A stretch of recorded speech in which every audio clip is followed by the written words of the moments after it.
میں پورے 5 سال بعد سعودی عرب سے واپس پاکستان آئی تھی۔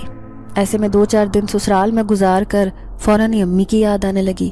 بچوں کو لے کر امی کے گھر آ گئی۔ امی بے تحاشا خوش تھی مجھے دیکھ کر۔ ظاہر ہے کہ بیٹی 4-5 سال بعد ماں باپ سے ملے تو ان کی حالت کیا ہوتی ہے، ایسی ہی خوشی میرے ماں باپ کو ہو رہی تھی۔ 2-3 دن تو ملنے ملانے میں گزر گئے۔ چوتھے دن میں امی سے کہنے لگی کہ امی، فریدہ چچی کیسی ہیں؟ میں ان سے ملنا چاہتی ہوں۔ امی منہ بناتے ہوئے کہنے لگی، ارے اس کے تو بھاگ جاگ گئے، اس کی تو قسمت نے ایسا پلٹا کھایا کہ لوگ دانتوں تلے انگلیاں دبا لیتے ہیں۔ میں حیران رہ گئی۔ پھر کہنے لگی، اب ایسا بھی کیا ہوا جو آپ یہ سب باتیں کر رہی ہیں؟ تو امی کہنے لگی، فریدہ ریسٹورنٹ کی مالک بن گئی ہے۔ اس نے اپنے میاں کے ساتھ مل کر ایک بہت بڑا ہوٹل کھول لیا ہے بریانی کا۔ میری آنکھیں حیرت سے پھٹی کی پھٹی رہ گئیں۔ 5 سال پہلے کی فریدہ چچی میری آنکھوں کے سامنے آنے لگی۔ ان کے پاس تو پہننے کے لیے کپڑے بھی نہیں ہوتے تھے اور گھر میں کھانے کے لیے راشن بھی نہیں، اور آج وہ اتنے بڑے ریسٹورنٹ کی مالک بن گئی۔ اب تو مجھے ان سے ملنے کی بہت بےتابی ہو رہی تھی۔ پھر دوسرے دن بچوں کو امی کے پاس چھوڑ کر میں چچی فریدہ کے ریسٹورنٹ میں جا پہنچی۔ میں بھی ایک کسٹمر بن کر کرسی پر بیٹھی تھی۔ وہ مجھے پہچان نہ سکی۔ میں نے دیکھا ایپرن پہنے وہ کام میں بہت مصروف تھی۔ 4-5 لڑکے لڑکیاں بھی ویٹر کے طور پر کام کر رہی تھی۔ بہت صاف ستھرا خوبصورت ریسٹورنٹ تھا۔ سامنے ہی ایک کرسی پر ان کے شوہر بیٹھے تھے۔ مجھے اچھی طرح یاد تھا کہ وحید چچا کا اس وقت ایکسیڈنٹ ہوا تھا جب میری شادی بھی نہیں ہوئی تھی۔ وہ کس طرح بستر پر پڑے رہتے تھے، لیکن آج انہیں یوں کامیاب دیکھ کر حقیقتاً میری آنکھیں خوشی سے بھیگ گئی تھیں۔ تبھی میں نے ان کی بریانی ٹیسٹ کی جو ذائقے میں بہت لذیذ تھی۔ میں بے اختیار دل ہی دل میں تعریف کرنے پر مجبور ہو گئی۔ تبھی میں نے ایک لڑکی کو آواز دی جو ویٹر کا کام کر رہی تھی۔ اسے کہا کہ وہ اس ہوٹل کی مالکن سے کہے کہ نور فاطمہ آپ سے ملنے آئی ہے۔ تھوڑی ہی دیر میں فریدہ چچی مجھے سامنے سے آتی ہوئی دکھائی دی۔ جیسے انہوں نے مجھے دیکھا تو ان کی نظروں میں حیرانی کے ساتھ ساتھ خوشی کی چمک بھی پیدا ہو گئی۔ انہوں نے مجھے اپنے سینے سے لگا لیا۔ پھر کہنے لگی، ارے فاطمہ بیٹی، تم کب آئی سعودی عرب سے؟ تم تو بھائی سعودیہ جا کر یہاں کا راستہ ہی بھول گئی۔ میں انہیں خوشی خوشی کہنے لگی کہ میں 4-5 دن پہلے ہی آئی ہوں، لیکن مجھے آپ سے ملنے کی جلدی تھی، اس لیے جب سنا کہ آپ نے اتنا خوبصورت اور مشہور ریسٹورنٹ کھول لیا ہے تو فوراً ہی دیکھنے چلی آئی۔ اب وہ مجھے اپنے ساتھ کھانا کھانے پر مجبور کر رہی تھی تو میں ان کے ساتھ ٹیبل پر بیٹھی۔ کہنے لگی، یقین مانے چچی، آپ کو یوں کامیاب دیکھ کر مجھے بہت خوشی ہو رہی ہے۔ تو چچی فریدہ کی آنکھوں میں آنسو آ گئے۔ وہ کہنے لگی، تمہیں وہ وقت بھی یاد ہوگا فاطمہ جب تمہارے چچا کا ایکسیڈنٹ ہوا تو میرا پورا گھر اجڑ گیا تھا، میں کہیں کی نہ رہی۔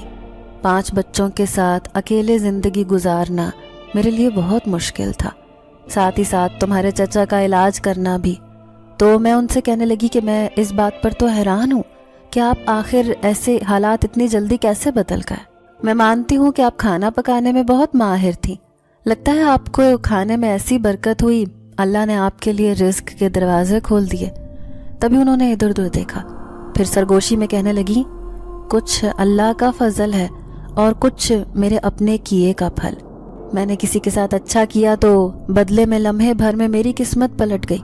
اب میں حیران تھی کہ وہ اتنی عجیب بات کیوں کر رہی ہیں، تو میری آنکھوں میں دلچسپی دیکھ کر وہ کہنے لگی، کل گھر آنا، پھر تجھے بتاؤں گی کہ آخر میری اس کامیابی کا راز کیا ہے۔ اس کے پیچھے ایک بہت بڑی وجہ ہے، ایسی وجہ جو میں نے آج تک کسی کو بھی نہیں بتائی۔ یہ بات صرف مجھے اور میرے شوہر کو معلوم ہے، لیکن تجھے میں نے ہمیشہ اپنی بیٹی کی طرح سمجھا ہے، اس لیے میں تجھے یہ وجہ ضرور بتاؤں گی۔ میں بھی اس وجہ کو جاننے میں بہت دلچسپی رکھتی تھی۔ پھر دوسرے دن مجھ سے صبر نہ ہوا اور میں فوراً ہی فریدہ چچی کے پاس جا پہنچی۔ ان کے گھر کے حالات بھی بہت اچھے ہو گئے تھے۔ ان کے سارے بچے مجھ سے چھوٹے تھے جو کہ اسکول اور کالج میں اچھی تعلیم حاصل کر رہے تھے۔ میں انہیں دیکھ کر بہت خوش ہوئی۔ پھر وہ مجھے اپنے کمرے میں لے کر چلی آئیں۔ چچا گھر پر نہیں تھے بلکہ وہ ریسٹورنٹ میں تھے، لیکن آج فریدہ چچی گھر پر تھی۔ انہوں نے میری دعوت کی تھی۔ کھانا کھانے کے بعد میں ان کے کمرے میں آ گئی اور ان کی تصویریں نکال کر دیکھنے لگی جن میں میں بھی موجود تھی۔ فریدہ چچی ہمارے پڑوس میں ہی رہتی تھی۔ وہ ابو کی کزن تھی، لیکن ان کے گھر کے حالات بہت خراب تھے۔ امی کا رویہ بھی ان کے ساتھ اتنا اچھا نہیں تھا، لیکن مجھے ان کے حالات دیکھ کر بہت دکھ ہوتا تھا۔ 5 بچوں کے ساتھ وہ ایک کمرے کے گھر میں رہتی تھیں چچا کسی فیکٹری میں کام کرتے تھے، لیکن اچانک ہی ان پر قیامت ٹوٹ پڑی جب وہ ایک ایکسیڈنٹ میں معذور ہو کر بستر سے جا لگے۔ ایسے میں پورے گھر کی ذمہ داری فریدہ چاچی کے کندھے پر آ گئی۔ وہ کھانا پکانے میں بہت مشہور تھی، کبھی کسی کی دعوت ہوتی تو لوگ انہیں اپنے گھر بلا لیتے۔ 5-5 کلو بریانی، قورمہ بنانا تو ان کے دائیں ہاتھ کا کھیل تھا، اور ان کا پکایا ہوا کھانا بھی نہایت لذیذ ہوتا تھا۔ جب چچا کا ایکسیڈنٹ ہوا اس وقت میری شادی میں صرف 2 مہینے رہتے تھے۔ ایسے میں ان کے حالات دیکھ کر خوب کڑتی۔ سارے رشتہ داروں، سارے اپنوں نے ان سے ہاتھ اٹھا لیا تھا۔ وہ اکیلی ہی اپنے حالات سے مقابلہ کر رہی تھی۔ پھر میں مائیوں میں جب بیٹھی تو امی نے بتایا کہ فریدہ چچی نے بریانی بیچنا شروع کر دی ہے۔ وہ بریانی کا ٹھیلا لے کر نکلتی ہیں، انہوں نے تو پورے خاندان کی ناک کٹوا دی ہے۔ مجھے ان کے حالات پر بہت ترس آیا تھا۔ میں امی کو سمجھاتے ہوئے کہنے لگی کہ امی، ایک عورت بھلا اور کر بھی کیا سکتی ہے؟ اگر وہ کھانا پکانے میں اچھی ہیں تو یہ کام کرنے میں کوئی حرج نہیں۔ ویسے بھی رزق حلال جس طریقے سے بھی کمایا جائے اللہ اس میں برکت ضرور دیتا ہے۔ لیکن سارے خاندان والے تھو تھو کر رہے تھے، کیونکہ آج سے پہلے خاندان کی کوئی بھی عورت اس طرح گھر سے باہر نہیں نکلی تھی۔ لیکن میں ان کے لیے دعا کرتی کہ اللہ تعالیٰ ان کے لیے بہت آسانی کرے، اور آج انہیں یوں کامیاب دیکھ کر میری خوشی کی انتہا نہ رہی۔ پھر وہ میرے سامنے بیٹھی ماضی کے جھرونکوں میں گم ہونے لگی۔ میں نے دیکھا ان کی آنکھوں میں نمی چمک رہی تھی۔ پھر وہ کچھ یاد کرتے ہوئے کہنے لگی، جب تمہارے چچا بستر سے لگ گئے تب مجھ پر قیامت ٹوٹ پڑی تھی۔ میں سوچتی تھی کہ میرا اور بچوں کا کیا ہوگا، ہم تو سڑک پر بھیک مانگتے پھریں گے۔ بچوں کا اسکول جانا ختم ہو گیا کیونکہ فیسیں بھرنے کے لیے میرے پاس پیسے نہ تھے۔ گھر میں کھانے کے لیے راشن نہیں تھا تو میں ان کی فیس کیسے بھرتی؟ پھر میرے پاس صرف ایک ہی قیمتی چیز رکھی تھی، وہ بھی میرے سونے کی انگوٹھی۔ میں نے اللہ کا نام لیا اور اس انگوٹھی کو بیچ کر ان پیسوں سے کاروبار کرنے کا سوچا۔ میں بریانی بیچنے کا ارادہ رکھتی تھی۔ سب لوگ باتیں بنا رہے تھے، وہ میرا حوصلہ گرانے کی کوشش کرتے، لیکن میرے شوہر مجھ پر پورا بھروسہ کرتے تھے۔ انہوں نے مجھے اس کام کی اجازت دے دی تھی۔ میں جانتی تھی کہ ایک محنت طلب اور ذلت آمیز کام ہے، جگہ جگہ ٹھیلا لے کر مردوں کے بیچ میں اپنی بریانی بیچنا۔ یہ ایک مشقت طلب کام اب مجھے کرنا تھا۔ اب مجھے اپنے شوہر کی جگہ لینی تھی۔ وہ مکمل طور پر بستر سے جا لگے تھے، ان کی مہنگی دوائیاں، گھر کا خرچہ پورا کرنے کے لیے آخر مجھے ہی باہر نکلنا پڑا۔ پھر وہ پہلا دن تھا جب میں بریانی لے کر باہر نکلی۔ میں اس جگہ پر کھڑی ہوئی تھی جہاں پر مزدور وغیرہ فیکٹری کا عملہ، زیادہ تر ایسے نوجوان ہوتے تھے جو کسی دوسرے گاؤں سے شہر کمانے کے لیے آتے تھے۔ لیکن اس دن میری بریانی فروخت ہوئی تو میری خوشی کی کوئی انتہا نہ رہی۔ معمولی معاوضے پر میں اچھی خاصی بریانی کی پلیٹ دے رہی تھی، اس لیے لوگوں نے دھڑا دھڑ مجھ سے بریانی خریدی اور میری ساری بریانی ختم ہو گئی۔ پہلے دن اپنی کمائی کی مجھے الگ ہی خوشی تھی۔ ان پیسوں سے میں نے گھر میں راشن لیا اور دوسرے دن کی بریانی کی تیاری کرنے لگی۔ دونوں بیٹیاں چھوٹی تھیں، اس لیے گھر سنبھالنے کی ذمہ داری ان کے کندھوں پر ڈال دی اور خود اپنا کام کرنے لگی۔ ابھی بریانی بیچتے 3-4 دن ہی گزرے تھے جب ایک دن میں درخت کے نیچے کھڑی تھی۔ سایہ دار درخت تھا، میرے چہرے پر پسینہ تھا۔ تبھی میں نے دیکھا دوپہر کے وقت جب لوگ آ کر مجھ سے بریانی خرید رہے تھے تو دور ایک درخت کے نیچے 2 لوگ جن کے چہرے پر بھوک چمک رہی تھی، میلے کچیلے سے کپڑے پہنے، ملکجا سا حلیہ بنائے، وہ دونوں لوگوں کو دیکھ رہے تھے کھاتے ہوئے۔ شاید کئی دن سے بھوکے تھے، ہو سکتا تھا کہ ان کے پاس پیسے نہ ہوں۔ یہی سوچ کر میں ان کے پاس چلی آئی۔ بھائی صاحب، کیا آپ کو بریانی چاہیے؟ وہ بار بار بریانی کو دیکھتے تو آخر میں میرا دل تڑپ گیا۔ میں کسی کو بھوکا نہیں دیکھ سکتی تھی، شاید یہی میری نرم مزاجی تھی۔ میں نے دیکھا میرے پوچھنے پر ان کے چہرے پر خوشی کی چمک آ گئی۔ انہوں نے اس بات میں سر ہلایا۔ پھر ایک آدمی کہنے لگا، بہن ہمارے پاس پیسے تو نہیں ہیں۔ تو میں مسکراتے ہوئے کہنے لگی، کوئی بات نہیں، اگر میں اپنے پتیلے میں سے 2 پلیٹ بریانی نکال دوں گی تو کوئی فرق نہیں پڑے گا۔ پھر میں نے انہیں بریانی نکال کر دی۔